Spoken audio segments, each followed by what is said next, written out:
کشمیر کے اندر ایک شخص کے ہاں 5 بیٹیاں تھیں اور وہ بیٹیوں کو صحیح نہیں سمجھتا تھا، اور وہ اس کی بیوی پھر حاملہ ہوئی.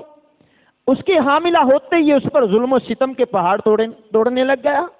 کہا اس دفعہ اگر تو نے بیٹی کو جنم دیا تو میں تجھے بھی قتل کروں گا اور بیٹی کو بھی قتل کروں گا.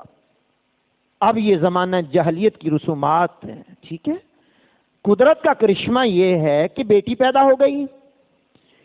3 رمضان المبارکہ کو بیٹی پیدا ہو گئی. اس نے اپنی بیٹی کو عورت سے چھین کر کے پریشر کوکر میں رکھا، اوپر بند کیا، نیچے آگ جلا دی. آن دا ریکارڈ یہ بات ہے. آگ جلائی تو پریشر کوکر پھٹا اور اسی دن 8:45 پر زلزلہ آیا. اور وہ زلزلے نے جتنی تباہیاں مچائی میں پہلے بتا چکا ہوں کہ وہ بندہ بھی زمین دوز ہو گیا، اور اس کے ساتھ کم و بیش 2 لاکھ افراد و خواتین بچے ہلاک ہوئے. اور کشمیر، سرحد اور پنجاب کے مختلف خطوں میں جو زلزلہ آیا اس نے تباہیاں مچائیں. اب یہ بیٹی پیدا ہونے پر آگ بگولا ہونا، بیٹی کے پیدا ہونے پر منہ چڑھانا، بیٹی کے پیدا ہونے پر عورت کو طلاق کی دھمکیاں دینا، اور بیٹی پیدا ہونے پر عورت کی بچی کو چھین کر کے اسے قتل کر دینا، یہ زمانہ جاہلیت کی رسومات ہیں.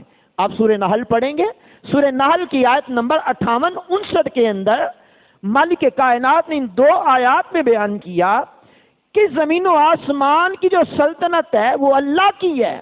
اللہ کی ہے. وہ جو چاہتا ہے کرتا ہے. جسے چاہتا ہے وہ بیٹیاں دیتا ہے، جسے چاہتا ہے بیٹے دیتا ہے، جسے چاہتا ہے بیٹیاں بھی دیتا ہے، بیٹے بھی دیتا ہے، اور جسے چاہتا ہے کچھ بھی نہیں دیتا. یہ اللہ کا فیصلہ ہے، اللہ کا فیصلہ ہے. تو بیٹی کا پیدا کرنا یہ عورت کی ذمہ داری نہیں ہے.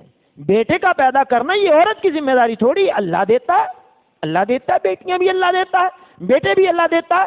تو زمانہ جاہلیت میں جس کے ہاں بیٹی ہوتی اس کا منہ کالا ہو جاتا، سارا دن وہ بلبلاتا، سارا دن وہ چیختا اور لوگوں سے چھپتا پھرتا اور گھر میں نہ آتا. اور وہاں جا کر کے قرآن نے کہا وہاں سوچتا جا کر کے میرے بیٹی پیدا ہوئی ہے، میں نے اسے زندہ رکھنا ہے ذلت کے ساتھ، یا اسے میں نے دفن کرنا ہے، یا میں نے اسے قتل کرنا ہے، یا اس کا گلا دبانا ہے، یا اسے خنجر سے مارنا، یا اس کو گلا کھود کر کے دبانا ہے. وہ سوچتا رہتا کہ میں نے کرنا کیا ہے. اللہ اکبر کبیرہ. تو یہ زمانہ جاہلیت کی رسومات ہیں جو ہمارے معاشرے میں بھی ابھی تک گئی نہیں ہیں.